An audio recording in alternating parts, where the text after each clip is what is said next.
دوستو، اس بات میں کوئی شک نہیں ہے کہ اسلام دنیا کا سچا اور کامل مذہب ہے۔ سینکڑوں لوگ کفر کو چھوڑ کر اسلام کو قبول کرتے ہیں۔ اس ویڈیو میں آپ کو کچھ ایسے بدبخت جاہل لوگوں کے بارے میں بتاؤں گا جن لوگوں نے دنیا اور پیسے کی خاطر اسلام کو چھوڑ کر کفر اختیار کر لیا۔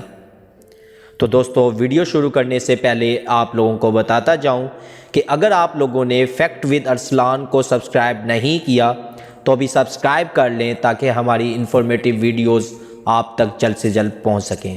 Fact number 1، Javed Akhtar. آپ میں سے بہت سے لوگوں نے اس کا نام تو سنا ہوگا۔ یہ ایک انڈیا کا بہت بڑا شاعر ہے۔ بالی ووڈ کی بات کی جائے تو اس میں بھی بہت جاوید اختر کا نام آتا ہے۔ اس کی عمر 78 سال ہے اور یہ شخص نہ صرف شاعر ہے بلکہ فیمس پولیٹیشین بھی ہے۔ جاوید اختر کا تعلق ایک مسلمان گھرانے سے تھا۔ اس کا والد جان نثار بھی ایک شاعر تھا اور آپ بلیو نہیں کریں گے کہ اس کے دادا فضل الحق خیر آبادی کا شمار اس وقت کے علماء میں سے کیا جاتا تھا۔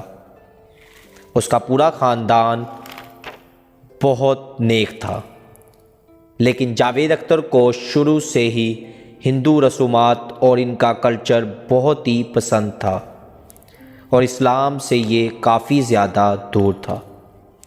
جیسے جیسے وقت گزرتا گیا ویسے ویسے اس کا تعلق اپنے مذہب سے کمزور ہوتا گیا۔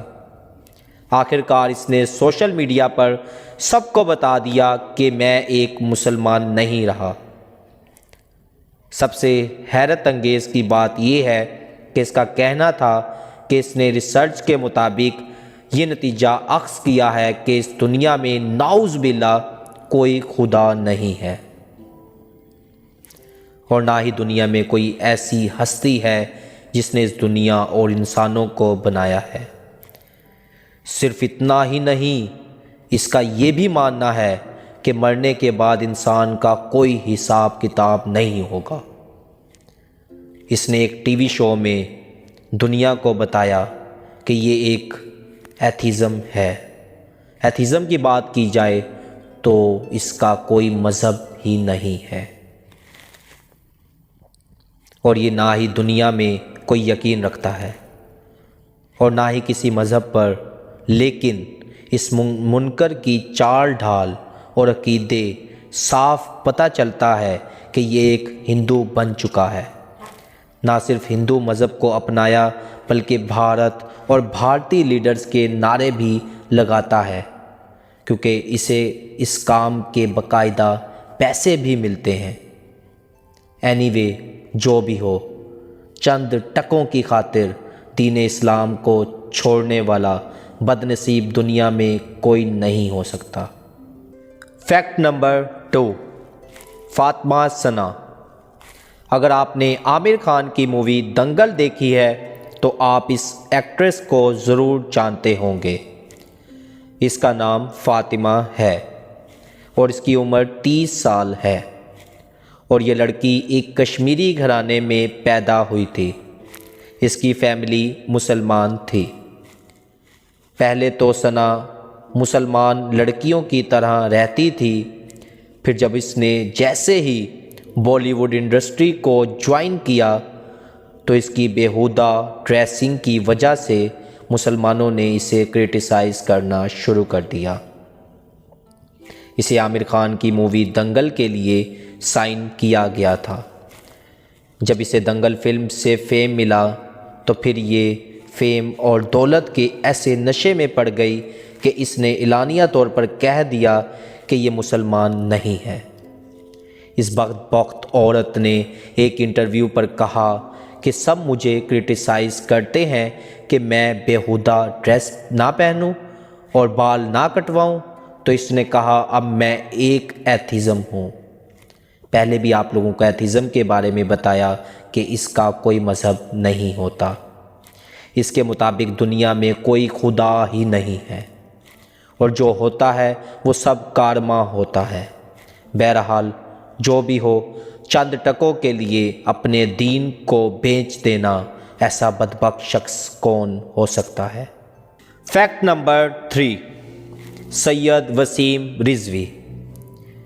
یہ وہ شخص ہے جسے آپ دیکھ رہے ہیں، اس کا تعلق انڈیا سے ہے۔ یہ انڈیا کے علاقے لکھنؤ میں پیدا ہوا تھا۔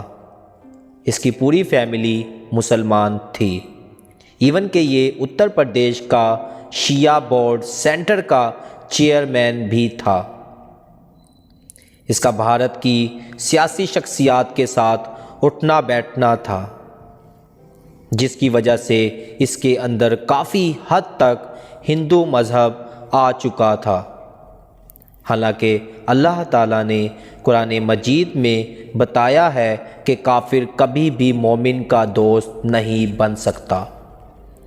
جب BJP کی حکومت آئی، اٹس مین کہ مودی کی حکومت آئی، تو یہ اس کا حصہ بن گیا اور اسلام سے دور ہو گیا۔ اس منحوس شخص نے ہندو رہنماؤں کو خوش کرنے کے لیے اسلام کے خلاف طرح طرح کے پروپیگنڈے شروع کر دیے، یہاں تک کہ اس نے سپریم کورٹ سے اپیل کی کہ 26 آیات کو قرآن مجید سے مٹانے کی اجازت دی جائے۔ لیکن یہ تو بہت غلط ہے، لیکن وہ اللہ کی کتاب نہیں ہے۔ ہم تو صاف کہتے ہیں اسلام میں ایسا کچھ نہیں ہے جس کو دیکھ کر آدمی خود بخود اسلام میں شامل ہو۔ جب انڈیا میں رہنے والے مسلمانوں اور شیعہ علماء کرام کو اس کی گستاخی کا پتہ چلا تو اس کے خلاف احتجاج کرنا شروع کر دیا، ایون کہ انڈیا کے مسلمانوں نے بھی اس کے سر کی قیمت تک مقرر کر دی۔ جب اس گنہگار کو پتہ چلا کہ اس کے سر پر موت منڈلا رہی ہے تو اس نے انڈیا کے علاقے غازی آباد میں مندر میں ایک تقریر مقرر کی، جس میں اس نے باقاعدہ طور پر مسلمان ہونے سے انکار کر دیا اور کہا کہ میں اب ہندو بن چکا ہوں۔ اس نے ایسا اس لیے کیا کہ مسلمان اسے کوئی نقصان نہ پہنچا سکیں اور ہندو اسے بچا لیں۔ اس تقریب میں اس نے آگ اور بتوں کی پوجا کی اور اعلانیہ طور پر اس نے دنیا کو بتایا کہ یہ اسلام چھوڑ چکا ہے اور یہ ایک ہندو بن چکا ہے۔ اس کافر نے ہندو بننے کے بعد اپنا نام جتیندر سنگھ تیارکی رکھ لیا۔ اب اگر سوچا جائے کہ مسلمان سے کافر ہونا کتنی بڑی بدقسمتی ہو سکتی ہے۔